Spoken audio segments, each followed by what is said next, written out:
Good morning, everyone, and welcome to our H1 results. It's good to see many familiar faces in there. I know that we have quite a few people on screen as well. Many of you have been with us on this journey since the very early days, so we thank you for that. It's also good to know that we have quite a few investors who have been looking into Keywords, doing quite a bit of work, so we hope you'll be interested, and thanks for being here with us today as well.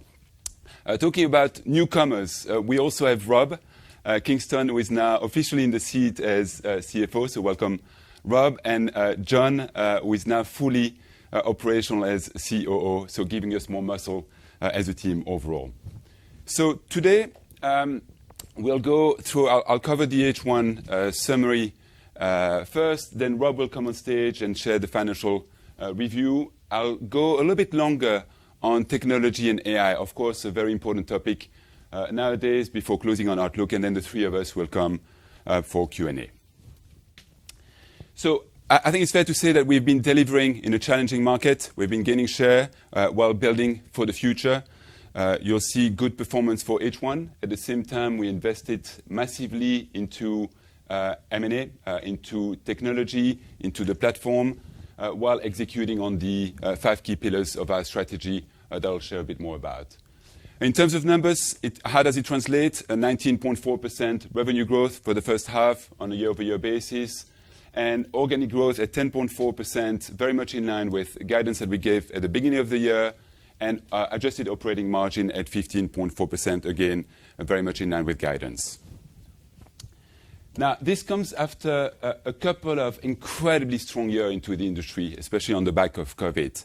And the industry has been probably pausing for breath a little bit in 2023. So I wanted to take the time to share about how it has normalized and also a couple of trends that we have seen from our clients, from our publishers in the industry. First off, publishers this year have been more cautious about their cost base and managing that wisely. At the same time, you've seen many publishers that you cover have been thoughtful as well about which IP they want to they cover, mostly focusing on big, reliable IPs that they've had for some time, de-risking some of their operations, which tends to play well to our strengths. We tend to be very strong on AAA titles with publishers for a long period of time. At the same time, as we all know, we have the Microsoft, Activision, Blizzard King transactions going on that has been in the air. I don't want to pronounce myself on the outcome of it, but it has put a bit of a pause for breath in the market as well in terms of content creation. I personally would expect that irrespective of the outcome of it, once this settles down, you'll see much more of a race for content on the back of it. For the Game Pass, for others having to reply and making sure that they have the right content for 2024 in that space. We're having some of those discussions. Mobile market has also been slower this year, probably more challenged, partly due to privacy changes imposed mostly by Apple in terms of IDFA.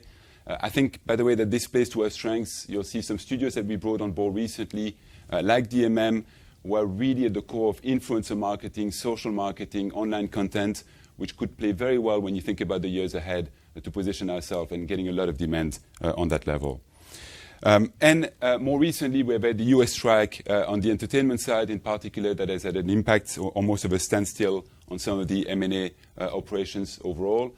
Clearly, this is a temporary situation, but something that impacts 2023.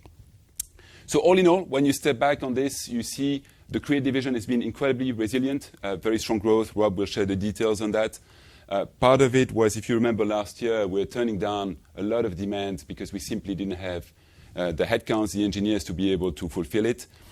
This year, still, there is a shortage of supply versus demand on that front, so still holding very strongly. And also, we had a strong back year as well in terms of release coming up in the second half of the year.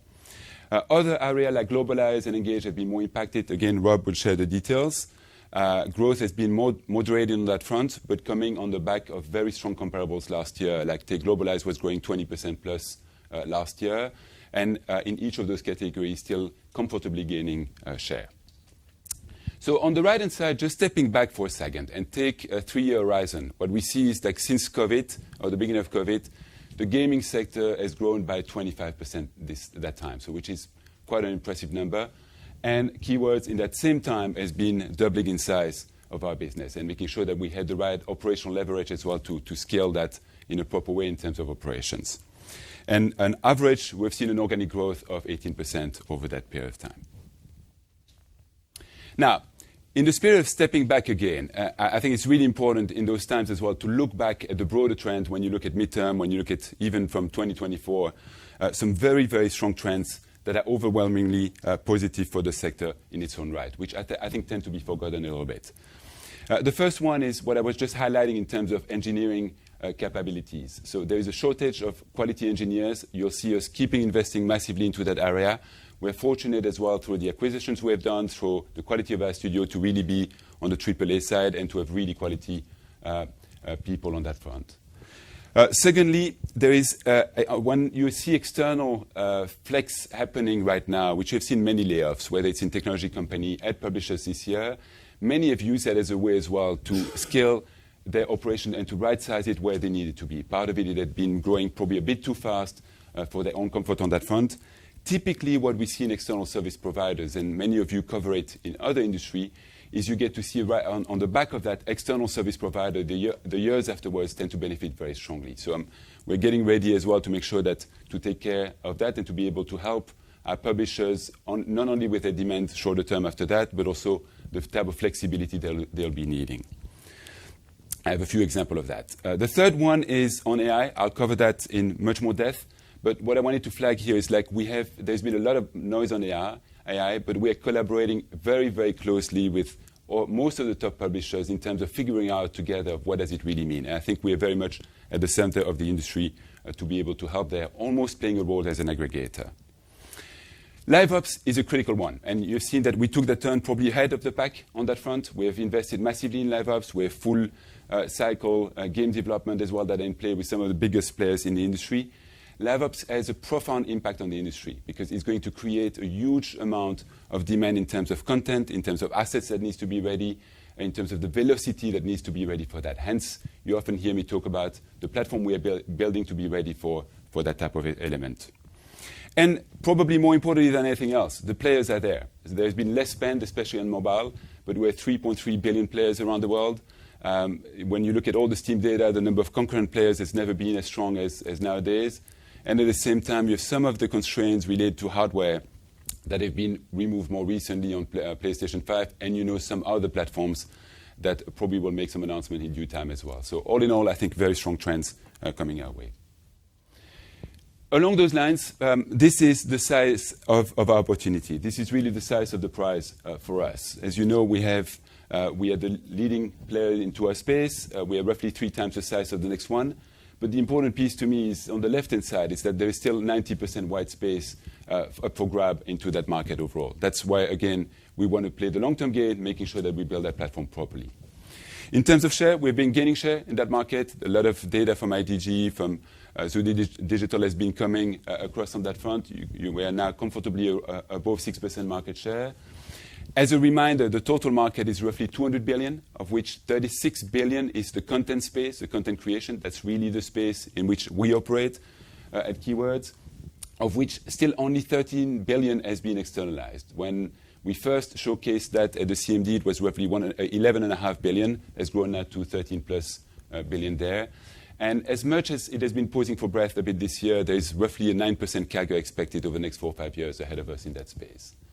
And going back to our fundamentals, we serve 24 of the top 25 publishers. We serve all the mobile partners at the same time with the geographic footprint to be able to take on that demand and the type of flexibility that is needed to play in that game. I'll spend a little bit more time on this one before passing on to Rob. But this is our strategy, as many of you witnessed or were with us on the journey when we put that up at the CMD in May last year. 5 key pillars on those. I won't go in full details, but the 2 that we've really amped up over the last year certainly have been the 2 on the left, strategic partnership and technology. On strategic partnership in particular, I'm just coming back with John from a couple of conferences at Gamescom. We were talking about it at the break at XDS last week in Vancouver, just coming back from it, having 30, 40 consecutive meetings with CEOs, CXOs of our companies. I think it's fair to say that we're starting to get to know each other quite well. We closed on a few important deals as well for the future. And we've been talking for some time about some lighthouse deals as well. And happy to bring a bit more color to those, but we have got a few over the line fairly recently. Those are long-standing engagements, whether it's in FQA, in Globalize, where we have had one of the top 5 publishers in the world, who has now looked at how can they move some of their fixed cost into variable cost, and where we have already nowadays more than 500 testers in the span of just the last 6 months, having moved to keywords across our operation in Poland, in Montreal, in Mexico. But those are very important signs and gives us a template as well with many more publishers to be able to do that. Again, especially on the back of some layoffs and some reshaping their own structure, which I think will play to our strengths. Likewise, in Create, we have had a couple of very important ones, including one where we now, for one of the big tech publishers in the world, where we have more than 4 studios collaborating with an anchor studio coming on top of it, and where none of our studio individually could have taken that engagement. So we couldn't do that before, now organizing ourselves to be able to do that. Likewise in LiveOps, where we now do some full cycle game development for some of the biggest partners and publishers basically in the world. It's not just the big ones, it's also small ones. I was in Europe recently where we have a publisher which is really worth a lot of attention, growing now from 200 people to roughly 700 people. And their exam question to us was, how do we scale to the next level now? So they're growing incredibly fast. They have a publishing arm as well, looking at what is the type of tech infrastructure they need to have in place to be able to bring it to the next type of level, asking us to do an audit, an advisory piece to be able to help on that, touching all of our service lines together. And of course, a lot of discussion, again, going on into AI. On technology, I'll keep it for the section that we'll have later on. All I'll say right now is that there are 3 key areas of focus, essentially, in terms of strategy there. The first one is internal efficiency, where you'll see a lot of investment internally in our own operations, using technology, using AI across all of our divisions. We are building a suite of products that is starting even to become a platform. Dare I say, even with an ambition over time, could we become more of an ERP on post-production for the industry? I'll showcase a little bit the vision we have on that. And thirdly, we are very much embedded with many of our publishers as an aggregator, as an advisor to help them navigate through that area, including investing as well into a lab of which we have invested in some high-quality profiles into the lab itself. One keyword, I'll just point one that I'm personally very proud of. And I think John and I spent a lot of our life on it over the last year. It's really the story of Sperasoft. I think it's worth probably sharing more properly at another date. We call it now Sperasoft 2.0. Now that we have effectively stopped our operation in Russia, we have completely been able to move across multiple locations across Europe, even across Asia. I got the chance recently to go and visit the team in Armenia, in Serbia, in Poland, where we have now in total 600 people strong. Incredible quality engineers, highly valued by the market. I think in a perfect sweet spot as well for LiveOps in many of what they do on there. But a remarkable story of resilience. And I would argue that this year has been all about making sure that we made the transition. I wouldn't have necessarily bet it on such a positive outcome. Next year will be all about growth from that on. They have a really good platform to build from. Talent and capabilities, again, investing massively as you would expect on game dev in particular, but across the board. And very proud of the push that the teams have made and frankly, the leadership we have taken in terms of women in game. And finally, in terms of adjacent markets, we talked a lot about it, but we've made some moves there. I flagged already LiveOps. We have studios dedicated to it that are up and running, incredibly productive at full capacity. We have LiveOps that is in there as well, Lively that is in there. And we have looked now and made some moves, as you know, with DMM and others, into media entertainment, into TV, marketing, spanning the two, and including a shot at transmedia there, which is starting to become a reality, and into virtual production. And I should flag as well Big Pharma, which is a very interesting launch that we had a couple of months ago. And finally, in terms of M&A, big part of our story, big part of our DNA. I think John leading the effort on that front. We have had 4 big studios joining the family very recently on the first half alone for a total consideration of 130 million.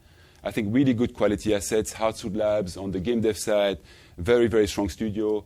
Playboss, which is an interesting one because we often ask about how do we organize all of it. Playboss, while we made the acquisition just 3 months ago, is already fully integrated within the UK hub as part of it, working very closely with the Climax team, Climax Studios.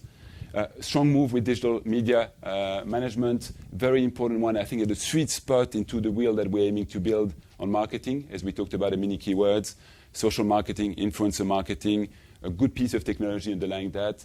And 47, which is really the premier brand in terms of PI into the gaming industry in the US by far, and known that way, a top of the spear that allows us to get access as well into deeper relationship with clients on the marketing side, complementing nicely what we have in terms of geographic footprint in Europe in particular.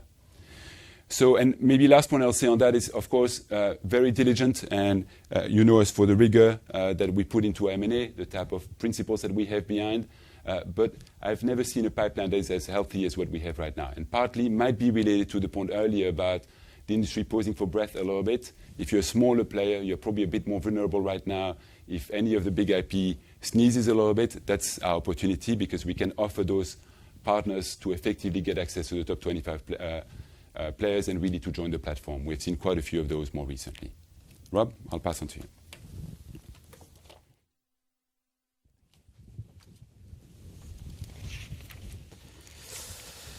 Great. Thanks, Bertrand. Good morning, everybody, and it's great to be here. Obviously, I'm only 2 months in. It's been a steep and enjoyable learning curve, and I'm delighted to present the results, my first set of results, to you today. So if we turn to slide 10. And this really represents my key themes from the results from my perspective. We delivered a good first half in a tougher market this year. As Bertrand laid out, the industry dynamics weren't as favourable as they were in 2022, but despite this, we've delivered strong revenue growth. At the same time, we've kept our focus on costs, but haven't taken any knee-jerk action to ensure we can survive the surge in demand when it comes. Profit margins are in line with what we said they would be, and we've continued to invest in building our platform to take advantage of the opportunities that lie ahead. And finally, we extended our debt facility out to 2027, increasing the size by roughly 2.5 times, and this gives us plenty of liquidity and firepower to deliver on our growth strategy. So looking at the key KPIs, I won't repeat Bertrand's commentary, but they're a good set of numbers with organic revenue and margins in line with guidance. Importantly, we've continued to invest in M&A. We've announced 4 high-quality deals with a maximum consideration of 130 million, with around 2/3 up front, and the balance only paid if growth objectives are met across the earn-out period. CapEx is slightly ahead of where it's been previously. There are a couple of timing reasons for this, behind why the spend was H1 weighted, and the percentage should fall in the second half. As normal, cash flow is H2 weighted, and with more acquisition activity in H1 than last year, we've moved into a small net debt position. However, with a new enlarged debt facility and future cash generation, we have plenty of flexibility to continue to drive the business forward. Moving on to the next slide, you can see that our 19% increase in revenue was slightly weighted towards organic growth. Also, unlike last year's tailwind, we've seen a small negative impact of around 2% or 8 million euros due to foreign exchange rates. We flagged this at the beginning of the year and expect the trend to persist in the second half.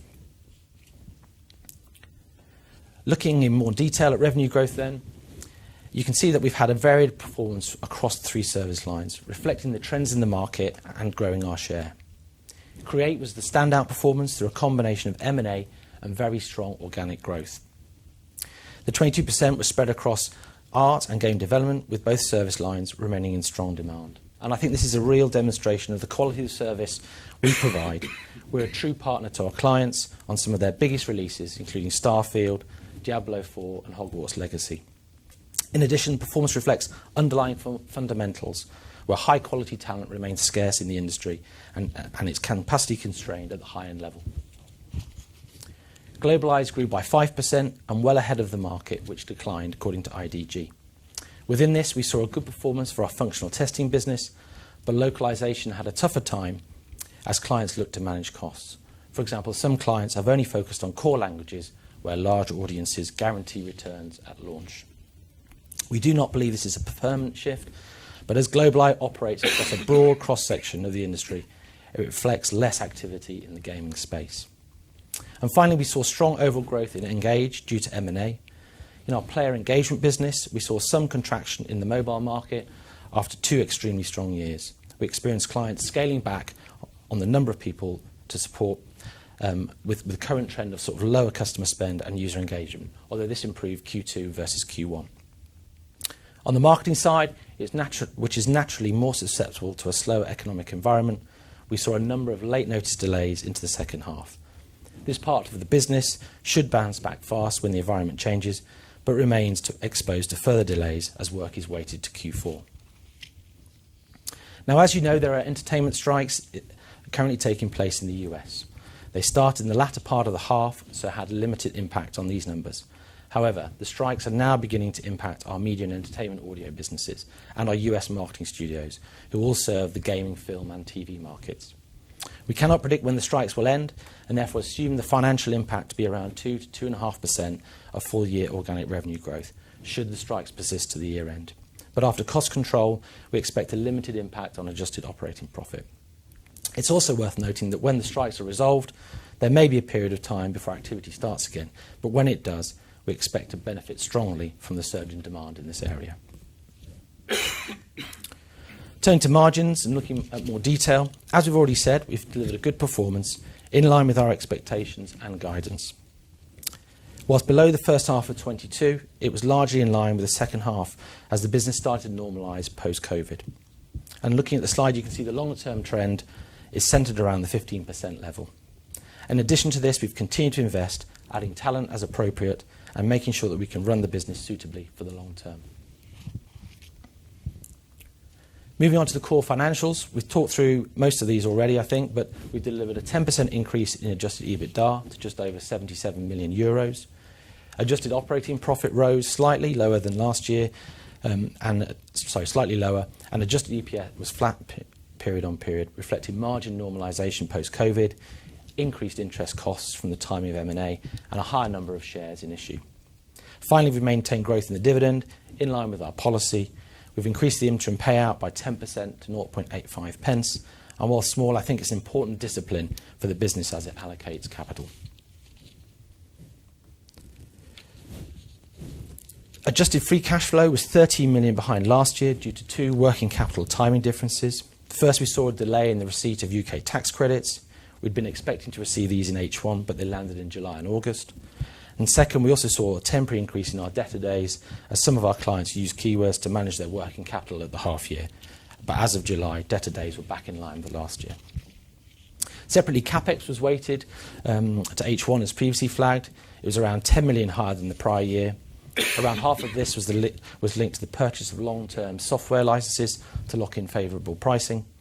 And then we also continue to invest in supporting our operations move out of Russia. These are now fully set up, and so I'd expect the second half CapEx to be back in line with normal run rates. Adjusted cash conversion is always second half weighted.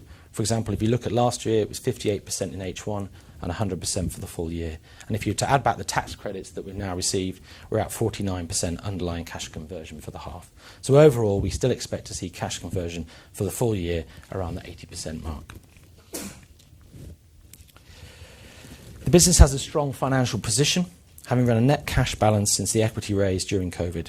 At the end of the half, we moved into a small net debt position behind a very active M&A programme. We invested over 90 million euros on broadening out our platform. As you can see, we still have nearly $400 million of available liquidity, and our cash flow is H2 weighted, so we'd expect this to see growth in the second half, absent further M&A. And so overall, we have flexibility to continue to pursue our growth strategy and take advantage of weaker market conditions that some of our smaller peers are experiencing.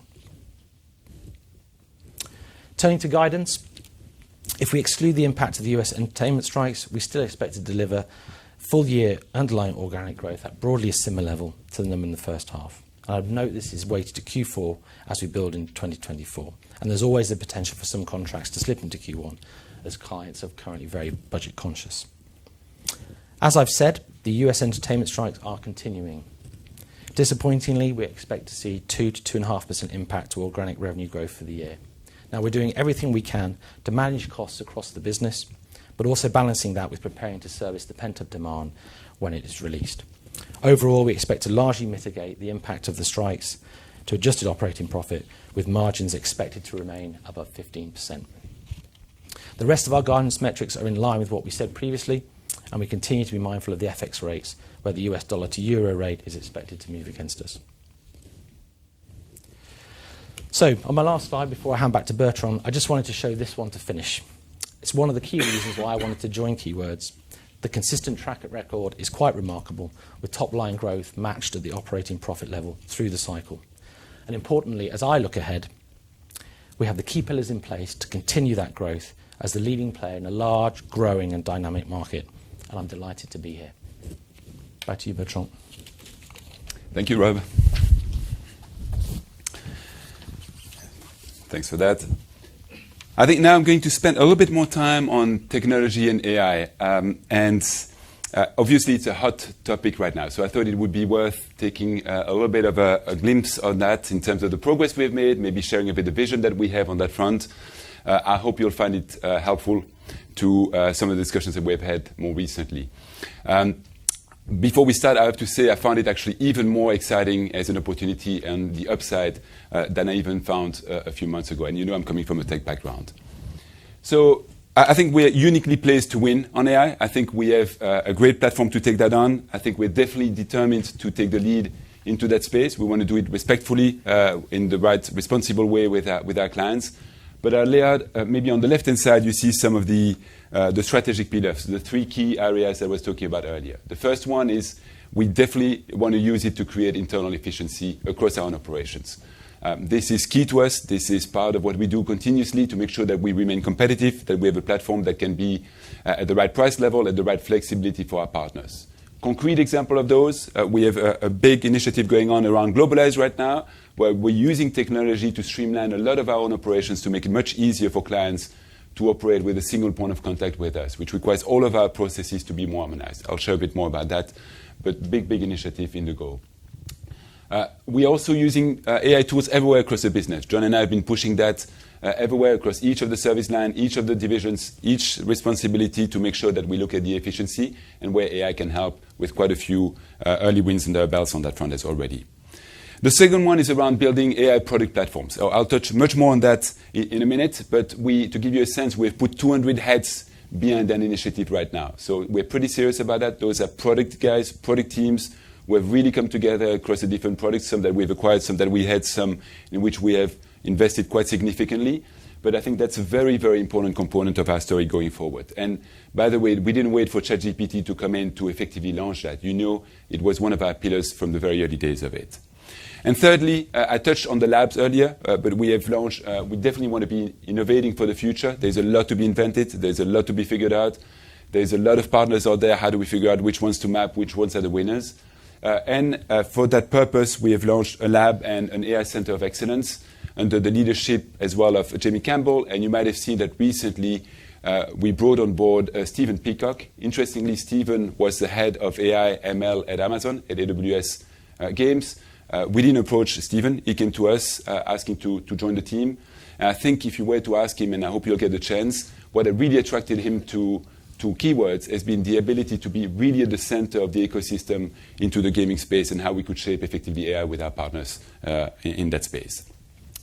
Why can we win? I think there are quite a few elements that are important to flag here. The first one is we're a very strong client relationship. We're in the middle of it. I've been spending, John as well, more and more time with some of the CTOs at some of the leading publishers. And frankly, nobody has the answer. But part of it is to be at the table to be able to look at that jointly together.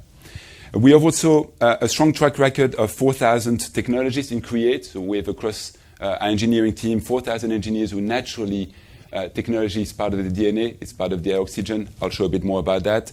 And I have to say, when I walk around our studios, I thought that I was ready for battle a few months ago almost on a crusade to make sure that everybody was really leading the pack in terms of AI. I don't have any convincing to do. Everybody's already looking into it. What are the players? Where can it be used in non-production? Where can it help on some of the workflow, the processes that we have? John and I were part of a pitch that some of our teams were putting together. They were all around Midjourney. They were all around the different platforms that exist to be able to make their pitch, at least on non-production, in partnership with our clients better. We're also continuously mapping the environment. There will be some winners. There will be many losers in that space. We see thousands of startups emerging based on AI, some at mad valuations, some actually very well grounded in that. So part of our job is to be able, on behalf of the industry, to map of who are the winners in each of the sub-areas. In art, for example, we mapped each of the 10 sub-areas, looking at who are the 3 that we think are most promising and how do we use that in a proper way. How do we help our partners navigate through that? How do we test? And we have the advantage of being able to use our scale as well to be able to leverage that. Scale to me is the next one. We are in that unique position where we have scale, we have a moat in a fragmented industry. Not everybody can start that. And many would think that big publishers would invest massively in AI themselves, but many are looking at us saying, Keywords, can you help us? And can you help being the platform of record for some of the needs that we have into that type of space? So all in all, you can see that this is something important to us, but we want to do it responsibly as well. So there's a lot of questions about ethics. There's a lot of questions about IP. I'm sure we'll touch on those. That's why we can only move as fast as our publishers are willing to move on those. Some have told us point blank, we don't want to have anything to do with AI until we really figure out the framework overall of what it is. And some others want to experiment more ahead. Now, there has been also, I think, one thing that has been largely underestimated is what you see on the left-hand side is how much tech advances have helped create bigger, better game, better experiences for players. And what you see on the left-hand side is a graph that Giles put and I thought was very interesting, which is how much more employment and engineers have been needed into the gaming industry with the progress of technology. So we went back in time all the way to Unity, to Unreal, from the early days to now Unreal 5.2. As an aside, I should flag that in Unreal, we typically get access to it 18 months before the market even gets access to it by the nature of our partnership and co-development with many of the publishers themselves. But you can see the market has grown 5x over that period of time, which is something that is often, I think, forgotten. Many assume that technology means much less employment on the back of it. There's much more than the engines themselves. It's all the piece of technology. It's how do we use the workflows as well in the proper way. All those have really helped creating those better experiences. What you see on the right-hand side is it's really a race to the top. Look at the ones like God of War, like GTA, Call of Duty. Look at Final Fantasy, Horizon West. And look at the budget as it has evolved over time. Multiples in terms of growth on the budget associated to those. And that is not just because the budget have exploded. It's also because this is a big industry with more and more players, with a bigger and bigger fan base as well that is behind, that expect those type of experiences. Look back at Call of Duty, Modern Warfare as well, and how fast it got to 1 billion intake after launch earlier this year. Much faster even than Top Gun Maverick on those. So I think the world tends to forget how big of an industry this really is, and it's really a race to the top at the end of the day. I personally believe that AI will be an accelerant to this. You could map it out almost on that graph of how much we're going to be one of the consumers of AI, hopefully shaping some of it as well, but it's going to create more work for all of us, while at the same time being grounded in reality checks. We spend a lot of time, for example, on 3D modeling, and I can assure you that area is far from being market ready at all on that front, because there's a lot of intricacy, there's a lot of rendering issue, a lot of complexity on the engineering side, but we want to be there to be able to help publishers navigate through that. Now, many publishers will also use that to be able to reinvest into the games. Hopefully there will be savings that we can pass on together as part of it. I'll share some of that a bit later. But this is the voice of our publishers themselves. If you talk to Andrew Wilson, has been on record talking about the fact that we can do more with AI. So it's not about leveling just to do less and just to be more efficient. It's also we can create those experiences. Same goes at Activision Blizzard. I found the Microsoft one. This is from Matt Booty. He runs a studio across Microsoft. Very interesting. Look, Matt is talking about he dreamt that he would have some AI bots to spend all night testing the game. This would change the game because it means you can test much earlier. You can get the sense of the quality of your game as you're developing themselves. That's exactly what Mighty is all about. So Mighty is one of our own proprietary piece of AI and technology that we have in there. Ubisoft, we had a summit with our top 50 leaders, John, 3-4 months ago, where effectively all of us, we dedicate 2.5 of the 3 days entirely to technology and to AI. We had many external speakers, external partners coming over, including LaForge, which is the Center of Excellence lab at Ubisoft themselves. Incredible to see how much like-minded we are on there. But the main point on that to me is that there is no intent from the publishers to do it themselves. There's a really intent to collaborate and to find ways. We have the scale to be able to help on that front. And I would add that complexity is good for us. Complexity is what we do. A lot of our engineering work is about complexity and handling what it takes to get a game to market, and even the fact that we have a role to play as an aggregator for the industry. Now, this one I find very interesting, and it's, I often talk about Mighty, about Kantan, about Helpshift, but I wanted to bring a bit the bigger picture of what we really do day to day here. across the three divisions, whether it's in Create, whether it's in Globalize, whether it's in Engage. You'll recognize some of the logos, but there are some we never talk about, but that we use daily. Mempheret is an interesting example in terms of one of the proprietary products that we have. This came from a couple of our studios who were frustrated about some of the rendering, highly technical, complex issues that we have in the industry that typically create leaks in terms of rendering capability, especially for MMOs, big player, big multiplayer games with big memory potential leaks behind. Those guys found a solution to fix that. We're now starting to look at how could we productionize that to help the industry more broadly.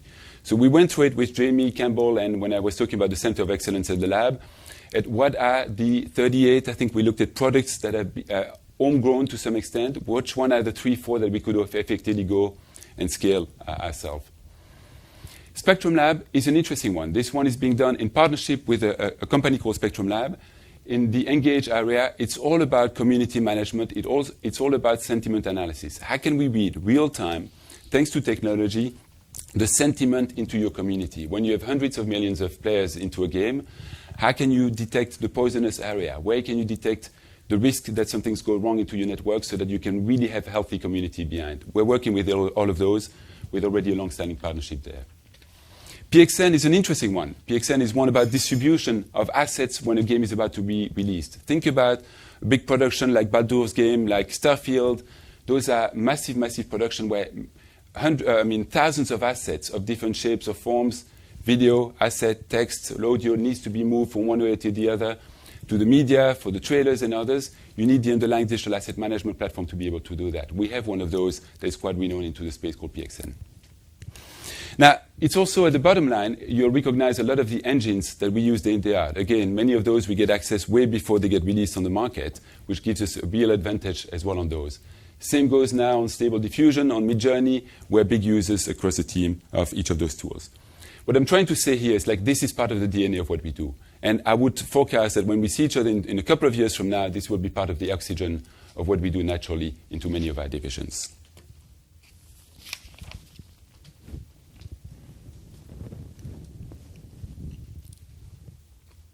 Now, on this one, I wanted to bring a bit to life of how we are thinking about bringing all this together. Those are not just isolated products that we see as independent from each other. We are starting to really think about how could this be an integrated product platform. We have a long way to go to really make that completely happen, but you can see some progress already being made over the last year. You recognize some of the big ones, Mighty, Kentan, Helpshift, but look on the top left, for example, in terms of language AI. Now we are already getting the teams at Helpshift collaborate with Kentan, so that if you remember on Helpshift, which is all about helping, taking some of the ticketing away on player support, one of the limitations we have is some gets patched to agents, but then you need agents of multi-languages, which adds exponential complexity to be able to handle the operations. Kentan helps us making sure that we can have a first translation that doesn't even go to production, but so that our agents get a first translation so that they understand what the tickets are about. It means we can focus much more on monolingual agents that can really be excellent at what they do in terms of the relationship with the players themselves, way more efficient in terms of our own operations. XLOC is another interesting one, where everything that is to do now with text and audio assets is in a single place. Combined with Mighty, we realized that just a few months ago, while experimenting between the two teams, all of a sudden, overnight, you can run a batch over a game and see all the strings of text associated to a game itself. And you can visually see the ones that don't fit into the frame itself. That allows you to completely accelerate the way that you can do testing around those. Kerast and Kentan Audiomate, which is a new addition to the family in Kentan more recently, gives us a direct access now to the engine in a consistent way for all the audio files that we have on there. So think again about live ops and the necessity to be able to handle files at massive type of scales. That's what we do. So you can see we're building a wheel here that hopefully can be more and more integrated into the workflow of our clients, of our partners, joining them up. Again, we have work to do to completely build that vision, but you could see spacing up where it can be a la carte at the menu of whatever you want to take, but we also have a shot here at building what could be more of an ERP for post-production for many of the publishers in there as well. Now, I'll go even more tangible on some of those and some specifics. Kentan, we talked about, but to give you the latest update, we now have 30 million words that have been translated across Kentan. We handle more than 3,000 projects every single week.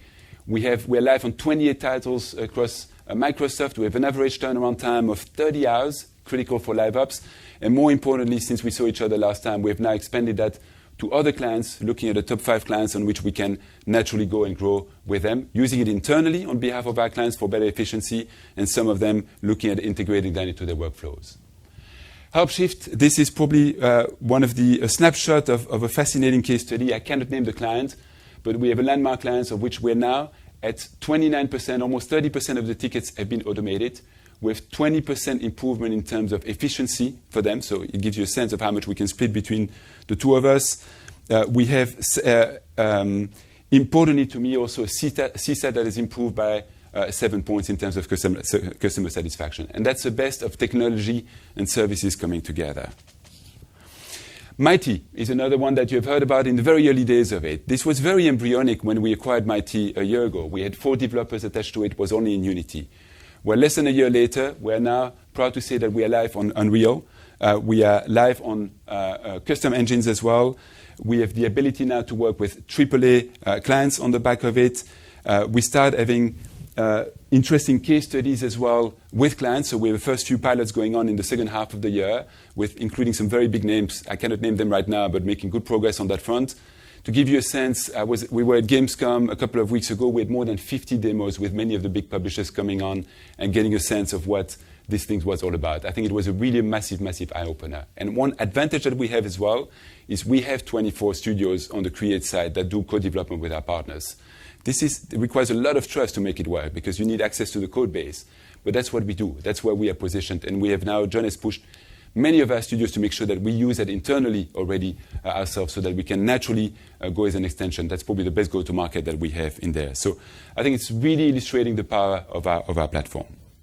So all in all, I think I won't go into much details, but I hope it gives you a sense of the momentum we're building on this, the traction we're building on this, the progress we're making, that we're really serious about it. It gives you a sense, hopefully, of the platform that we intend to build with this. And at the end of the day, we view this as an incredible tool. It's an incredible tool that helps us accelerate and enhance the type of operations that we have with a combination of tools and services. So I'll move on, but I hope that this gives you a bit of a glimpse. I realize I spent quite a bit of time on these sections, but it's obviously a hot topic. I hope you find it helpful. Maybe to bring us home, I'll close on the outlook itself. Rob reminded me to put this slide together. I tend to forget because I take it for granted. But it's true that it's good to go back to fundamentals of the platform that we have in our own hands. We have the chance to be a market leader in our space, again, 3 times the size of the next one. We have a big TAM, a big addressable market in front of us. We work with most of the top publishers in the world, whether it's on AAA and on mobile as well. Now we're building a massive accelerant on technology, but combined with the talents that we have on board, and, of course, a very strong track record as well on the M&A front, as talked about earlier. There is also a very compounding growth model that we have. We talked about this at the CMD, but this is probably more relevant now than ever. We are working consistently of delivering 10% organic growth through the cycles, which is very few B2B IT services are able to do consistently. At the same time, operating with an underpin of 15% adjusted operating profit, as we're consistently delivering, as Rob showed earlier, with a very good cash conversion consistently as well, and while having a very strong M&A story. We've even amped it up a little bit to 100 million plus. Look at the last couple of years, even this year already being at 130 million of consideration. So, and firmly on track to reach $1 billion of revenue well inside. So I hope this gives you a sense of the compounding force that is behind Keywords. This one I found actually very relevant as well. This gives you a sense of the agility and the entrepreneurship within Keywords. When you go back in time, just 10 years ago, it was entirely globalized. It was entirely a localization business at that stage. Look at how much it has evolved over the course of just 10 years. Now we're 42% of our business is in Create, which is a very healthy business, strong margin business, good growth. If we could have more developers, we would take them on as well. We have 20% in Engage, which John describes as a mini Keywords that we're building, I think quite rapidly as well, and still with a very strong fundamentals on Globalize, with all of it working nicely together. But it shows fast forward in the future. It shows as well our ability to be able to be agile, to take on live ops and to be ahead of the trends where our clients are really going by being joined at the hip with them, LiveOps being a prime example, but also in virtual production, also in media and entertainment, also into areas like technology, as we touched on. So all in all, I would say we've had a good H1. I think we're gaining share in a particular tough year, but it shows the resilience of our model.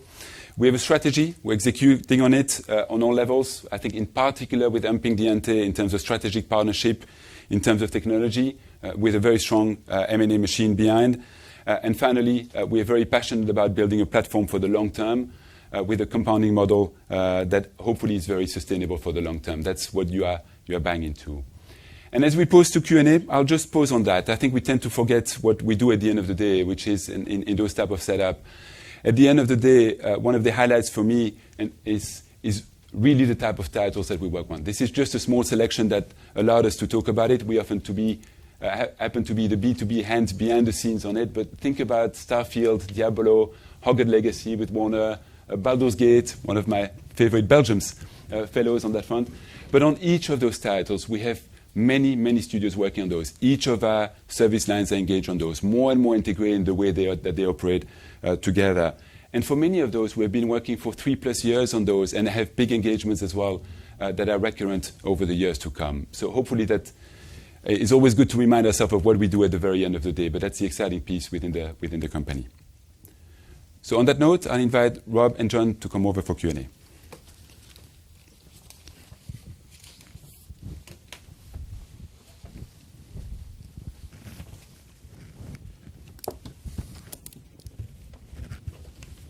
Hi, Will. Morning. Thanks very much for the presentation. Could I have two questions, please?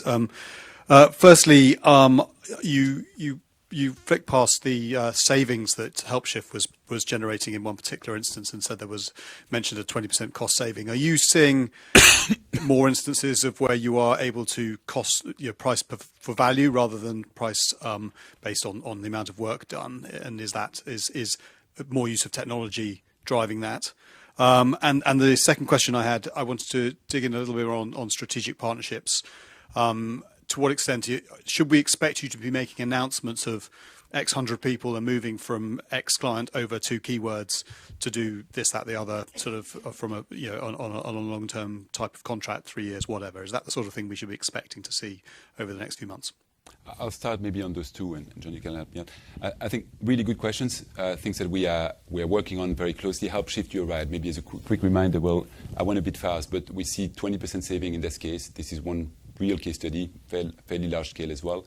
CSAT improving, but that gives us the ability to pass it on. So we are pricing accordingly so that we can effectively get, to some extent you have a SaaS business on 30% of it. We are roughly taking 30% of the tickets that would have been handled by agents now being automated. But I like the nature of SaaS business. It gives you a higher margin on the back of it. But keep in mind that we also have agents behind. And actually, one allows us as well to get access to the business and to be more competitive there. So it's a bundle pricing in the way it's being organized. Helpshift partly as well on volumes of tickets that we can take over. But the pie is bigger and being divided between the two of us.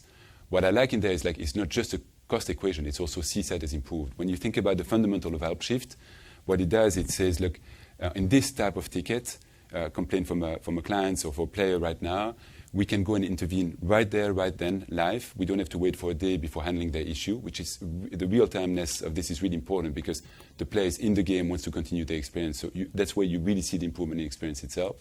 Or on the contrary, the smartness and the brain behind Helpshift is you have a CRM underneath it that says, this is Will. Will is really a top 3 spender or is a key influencer into the node. Go ahead and send the right agent that can go and help them on the back of that. So you can see how much it creates much more value. So we still have to figure out exactly at massive scale what the business model would be, but you have clear upside for both of us, the partner and us. And this is, by the way, a partner that is very cost conscious, and we've increased the pie actually with them. On your second question on strategic partnership, I don't know if we plan to announce. Even this is not easy because we tend to be in the shadows behind many of the publishers. Often we don't talk about it because we want them to shine as well about the titles.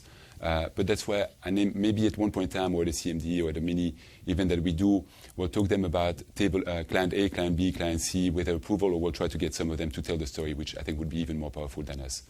But the more fundamental point is, that's why I try to bring it to life, both in Globalize and in Create, where we see more of those. You know, we've gone long on building those strategic partnerships. It's starting to really pay off. Those are big engagements. I think we have the muscle to be able to do those. We've built architects as well that allow us to architect those type of solutions for partners. I'm particularly attracted by the fixed cost to variable cost. And I would personally suspect that next year you'll see more and more of that. Because you have some who have closed too close to the bone to some extent. You have some that on purpose have reshaped their own operations to be able to do that. And likewise, you see some newcomers who on purpose don't even decide to get those type of operations. They come to us fairly early on of saying, Keywords, how can you help us making sure that you handle all of our post-production from day one? John, I don't know if you want to add. Not much to add. I think the only thing I'd add is that we've seen this sort of trend to using external providers consistently over the last few years, but it tends to be quite tactical in the main. So, you know, people add us as testers, and then gradually over time our external testing becomes a bigger component of the testing activity. I think when you've got an economic situation like we've had for the last year, some publishers have used that to sort of look at their cost base and accelerate that sort of fixed to variable cost. Very often we're able to do it more cost effectively, and obviously they can use us to manage the lumpiness of volume, because we've got the scale to do that, because we're testing for lots and lots of clients. Yes, I'll come to you right after. Hello, I have 3 questions. The first is in terms of, you mentioned the earn-out multiples. How should we think about earn-out multiples for the prior period acquisitions given the slowdown? Are they on track, or how should we think about modeling? Second, in terms of automation, could you give us examples of automation in your own internal utilization levels, basically how utilization levels have changed, and basically just some sense around that. And finally, in terms of the entertainment strikes, you mentioned that you're penciling 23. How should we think about 24 in terms of the bounce back, or in terms of how should we expect revenues to come back in 24, if at all? Can you just remind me the first one on multiples? What multiples, the earn-out multiples for the prior M&A, should we think about given the slowdown? Yeah, okay. John, maybe you want to start with the multiples and what we see? Yeah, I mean, I'm not sure we're seeing a big change in valuations, honestly. But I think what we are seeing is perhaps more companies coming to us this year than we've seen previously. It was a very similar phenomenon that we saw during COVID, where, you know, when you've got an economic environment like we've had, some of the businesses on their own are actually quite fragile, and Keywords is quite an attractive home. You've seen that within our Create service line, we've been able to keep our studios very busy even during a period where the economic backdrop is weaker, and I think that's because there's a very powerful aggregation effect that you get. We evaluate every M&A deal in its own right. We obviously look at the future cash flow generation that we expect for those businesses. So I'm not seeing valuations coming down necessarily, but I do think it's creating a good environment to attract and bring really high quality studios into the business. I'll probably take the one on, or we can take both, the one on automation as such. I could go on utilizations, but maybe I'll give you a more concrete example, which is Globalize is one where we have 2 different type of businesses to some extent. We brought together FQA, so testing, and different siblings of them, if I can call them that way, and then localization business. But to some extent, what we realized, we have 2 leaders who really joined force, and as we put that under Globalize, and they looked at, look, there's too much complexity for clients to operate with us in some instances, where we have too many points of contact, too many divisions, too many sub-service lines basically into those. So they took that on fairly early on when we put Globalize together. First, they've joined from a leadership point of view, so it's really one united team. We've put some single point of contact, some that we embed with clients as well to make their life much easier. We've taken a few lighthouse clients on which we wanted to demonstrate that. I think we were very impressed by the impact, so hence we authorized more of those based on customer satisfaction and recurrence of revenue and more volume coming our way. But the next step was then technology, was how do you make sure you have the right platform so that those assets in lock, in QA can really be shared and having one single work stream. And the piece where we're even pushing with Kantan is to having one work stream where we can even share with clients all the way. That to me is the holy grail, because there you get one single work stream where clients and us get to see what is happening. You get real-timeness, again, very important in our operation LabUp. So you'll see more and more of that across all of our operations everywhere. And lastly, on the strike, maybe I'll pass on to Rob, but tough for us to predict in 2023, but we gave our best estimate of what we see based on what we see right now. Maybe the one point I'll add is I think Rob touched on it. There will be probably a bit of a period of adjustment as soon as it reopens up.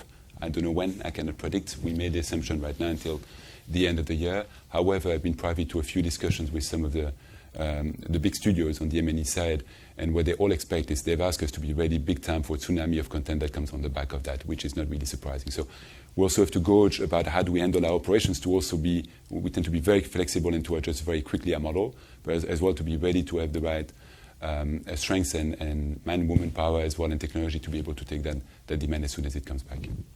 Yeah, I don't think there's much more to add. I mean, we obviously don't have a crystal ball, but we'd expect a surge in demand at some point, and obviously there's a lot of working out for people to work out their schedules and things. So we'll just have to see. I mean, obviously our guidance overall, 10% plus organic growth, 15 plus % margins, still holds. We're very confident of that, and so we'll just have to see.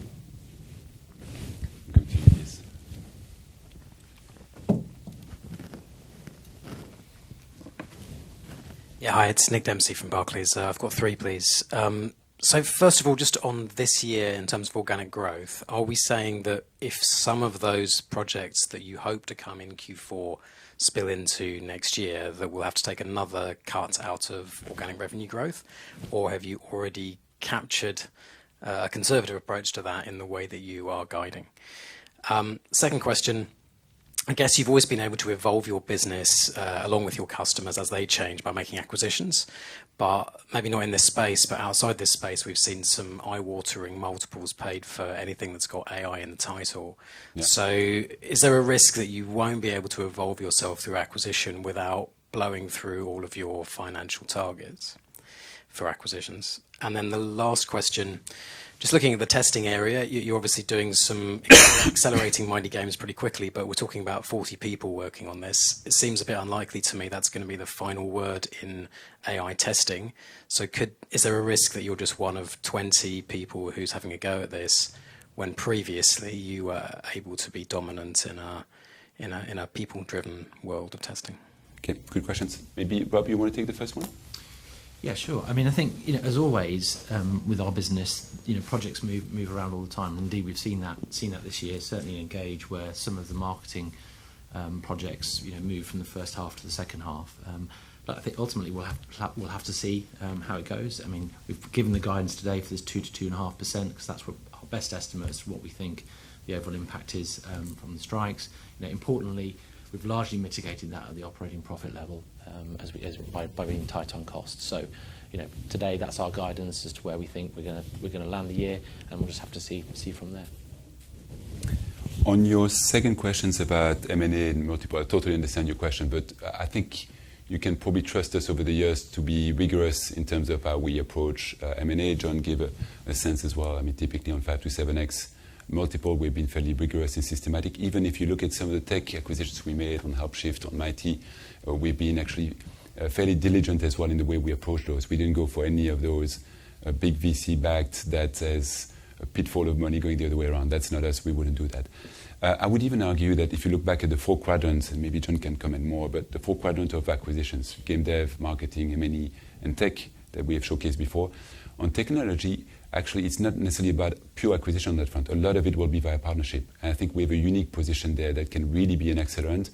That's why we have mapped 200, 300 meaningful startups, big technology company, looking at what is fluff, what is not at risk of really making the cap, what really works. And with the advantage of having 4,000 engineers that can really go and test that at angst with our partners and seeing what is real on that front.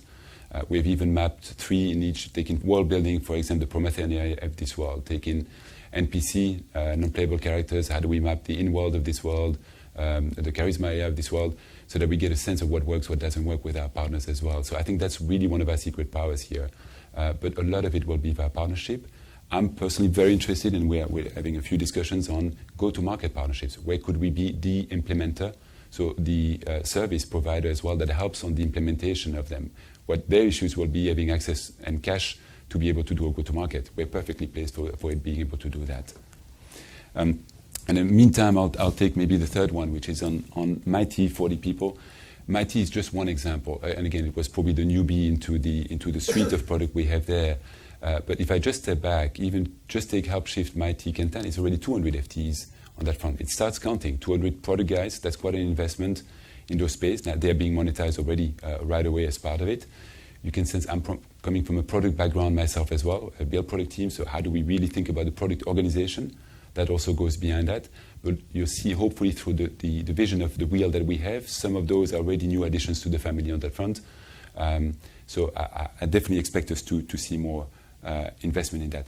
This being said, it's not just about headcount. It's also about being in one of our strengths is to be able to be in the workflows of our publishers. There are many testing platforms that are popping up. I've seen many. I've talked with many VCs as well around those. Many are personally won't even make the cut as such. There are some interesting ones. We'll always keep a lookout on that. But the main difference that we have is that we have access to the Microsoft, to the Activision, etc. of this world, to be able to be in their workflows. To implement Mighty, to make it work, you need access to the source code of a game. If you're a startup where I'm a big publisher and I don't know if you're going to be alive in 2-3 years from now, I'm never going to give you access to that. This requires a real relationship of co-development. That's where Create and having 24 studios gives us a totally unfair advantage on that front that John has been really leveraging across the team. Yeah, and I think just going back to the kind of the technology side, I mean, and the second question, I mean, clearly we're in a kind of max hype phase, but we recognised 2 years ago that technology was going to be increasingly important in terms of the way we deliver the services. That's why we made some early moves with Helpshift and Mighty Games. And bear in mind, Mighty Games have been developing that solution for 10 years. So, you know, these things take a long time to develop, refine. And as Bertrand says, I think the difference between us and perhaps some of the external technology companies is that we've got the service muscle to go alongside the technology and the relationships with our clients. And these are not plug-and-play solutions. These are solutions that need to be implemented well. You need the human aspect to make sure that you're maximising the effectiveness. In terms of other technologies out there, we're monitoring the landscape very, very closely. There are hundreds of AI startups out there. Some of them will be successful, others won't. I think for us, it's all about making sure that we are right at the forefront of understanding what's out there, what the capabilities are. And I think we've got a big opportunity to then help our clients navigate through that landscape if you like, working in partnership with some of these technologies. And as we said earlier, we've always had new technologies come around. Maya, art tools, you know, these are just different tools that allow us to augment and be more effective in the way that we're delivering our services. Yes. Thanks so much. It's Tom here from Citi. 2 questions, if it's okay. The first one, just a recap, if that's okay, on the sort of order of cyclicality. I just want to get your latest perspectives on whether Engage will lead Create in terms of growth or the other way around in terms of the phasing of cyclicality. That was the first question. And then the second question was, you flagged marketing as having, you know, a concrete sort of step down in the 1H, but then I'm interested whether that's purely cyclical or whether there are some structural elements because, for example, E3 appears to have just come off the radar. Does that, you know, is there a one-off element decline in marketing? Thank you. Yeah, you want to start on the cyclicity? Yeah, I mean, it's difficult. I mean, one of the things you've seen is our Create service line has performed incredibly strongly despite the fact that we've had a much weaker market backdrop. And I think what you're seeing there is the fact that that's a service line that has been in such high demand that we've been turning work away. And therefore, even with a reduced demand backdrop, you can still keep those service lines busy. The same is not true of something like Globalize, for example, where I don't want to say it's infinitely scalable, but we can generally scale into whatever demand is there. And when the backdrop's a bit weaker, you obviously see that coming through in your growth rates more than you do in Create. So I've been very comforted by the fact that within Create, we're still seeing that underlying demand coming through. We're still seeing that service line being particularly strong. I think there are signs. I mean, Bertrand and I were at Gamescom and XDS most recently. I think there are signs that the industry is starting to come out the other side.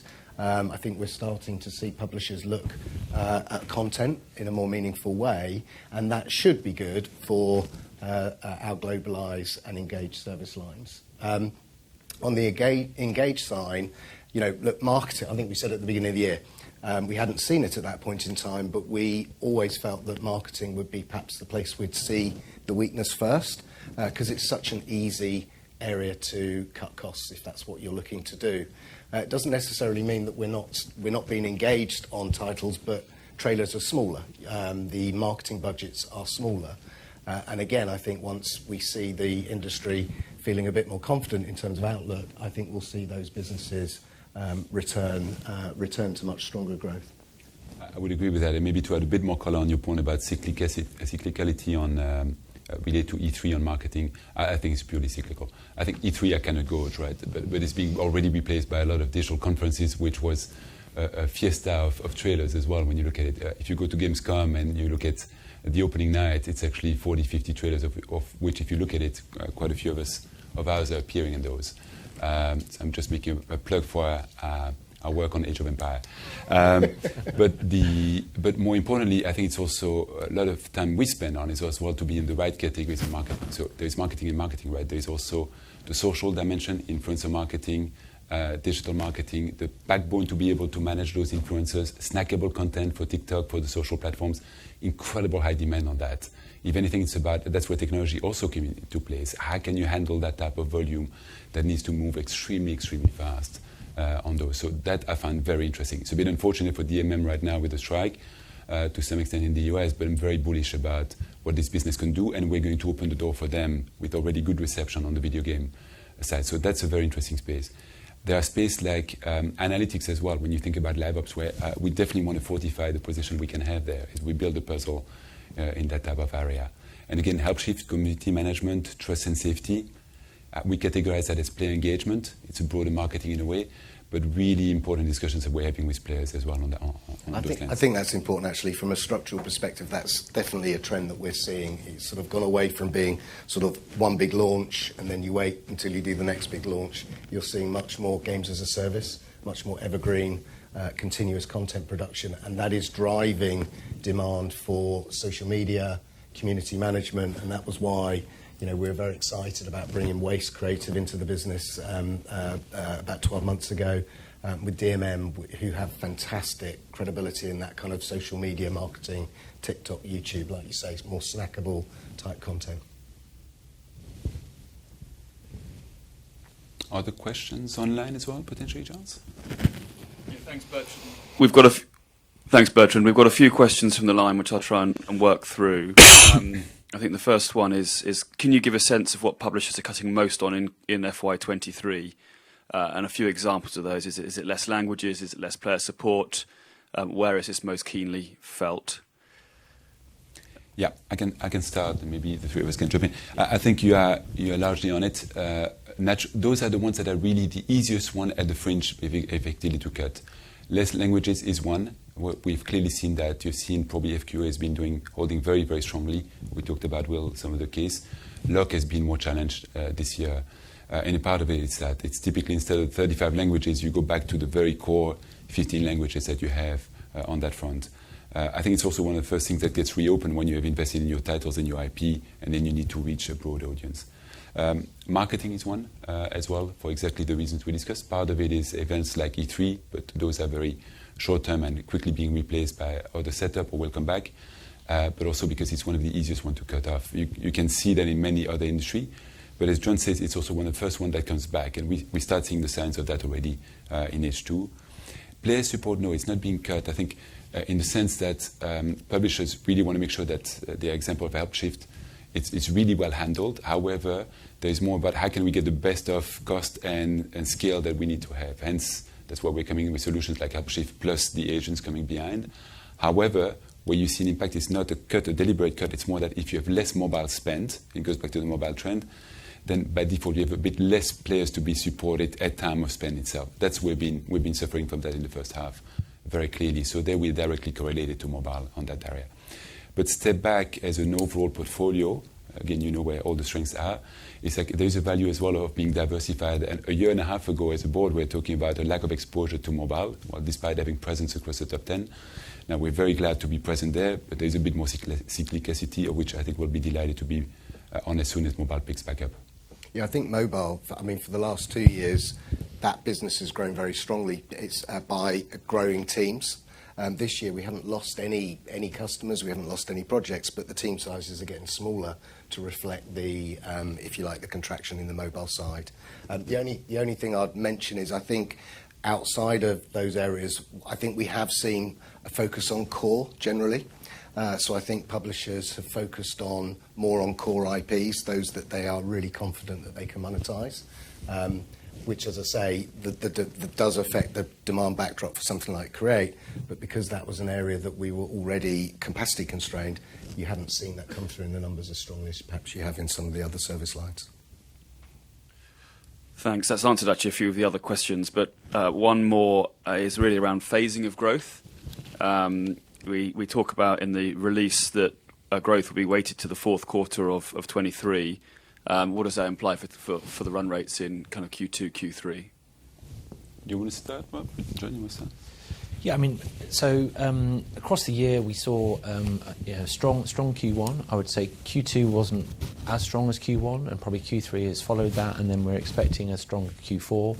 Obviously, notwithstanding the impact of the strikes, I think some of the trends we saw certainly in Engage, where a couple of projects got moved into the second half. That really is where we're seeing things in Q4, I think, coming through. So that's broadly the shape of things overall. I think that's right. I would just add as well that Q2, Q3, when you look at it as well on a year-over-year basis, like Globalize was growing at 25% in those quarters. So there's a year-over-year impact as well on those two in particular. Yeah, I think that's something that you have to bear in mind. I mean, last year was an exceptionally strong year, and Globalize growing at 20-25%. That's not normal. And so, to a certain degree, there's an element of consolidation this year when you absorb that level of growth. Thanks. And a couple more. One around the main game engines, and they obviously offer a number of proprietary tools that come with that. Do you see those as threats or opportunities? I really see that as opportunity, and that's why I pulled that slide as well of showcasing the more complexity there is in the engine. Complexity, it plays completely to keyword strengths. That's what we do, being able to unpack the engine. If you talk to, I mean, we're very close to Unity, to Unreal. We might be the biggest user of Unreal and Unity in the world when you think about it, without even talking about the proprietary engines. But you have plenty of ways to use it. You have bad ways to use it, good ways to use it. Getting early access as well is really important as part of that. So there are even some areas where we're considering some partnerships. So some of the products we have, could we embed them with the engines as well so that we get a distribution platform right away as an accelerant, and vice versa, a discussion the other way around. So I really view this as an opportunity. It has historically always been, and I think this is definitely a close partner for us. Okay, I think we've got two more, and then I think we need to call it to a halt. And one is just on the strikes, and you've given 2 to 2.5% impact to growth. Does that include? And there's two strikes underway at the moment, which is the writers and then the actors strike. There appears to be potential for the interactive media teams to go on strike as well. Is that impact in your numbers and in that 2.5%? There's a small amount for that, but which allows for the bits around the sort of US side of things. I think beyond that, most of that sort of activity happens outside of the US. So obviously it doesn't include any kind of impact, sort of wider impact from that. But we think at this stage we're comfortable with that 2 to 2.5%. For this year, and then obviously we're confident of the growth beyond that into next year. Thank you. And then finally to probably John on M&A, clearly the shares are a bit lighter than they were. Does that change anything about how you look at M&A and the attractiveness as Keywords as an acquirer? No, I don't think so. As I say, I think the attractiveness of Keywords as an acquirer from a seller's perspective is arguably a bit greater at the moment, because I think we're seen as almost a safe haven when times are a little bit harder. We saw exactly the same dynamic, if you remember, in COVID, where we saw a very strong pipeline coming out of COVID just because smaller businesses were feeling more vulnerable. From a multiple perspective, we look at the assets that we're acquiring based on their future cash flows. We've been very selective over the years. We focus very much on culture and quality.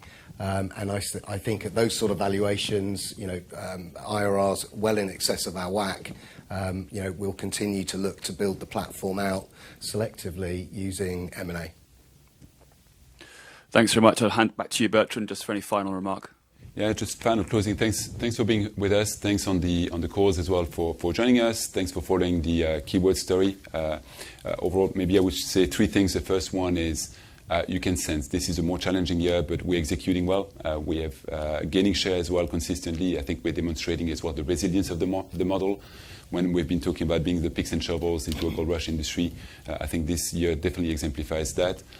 Two, more importantly, if you take a midterm point of view and you see many structural trends that are incredibly favorable to us, we have a strategy that reflects that, 5 key pillars on which we're executing. We're heads down on focusing on that. We're putting the right investment as well behind, with probably even more emphasis now on strategic partnership and technology, on which we've been on since day one. And thirdly, I think what motivates all of us is really what you see on the board here, but also building a platform so that we can really be the partner of record for the industry. And that's what we're building. We have share. We're perfectly positioned to be able to take that on. Technology and talent will be a big part of the answer to that, and that's where you'll see us keeping investing. So thanks for joining us, and talk to many of you very soon.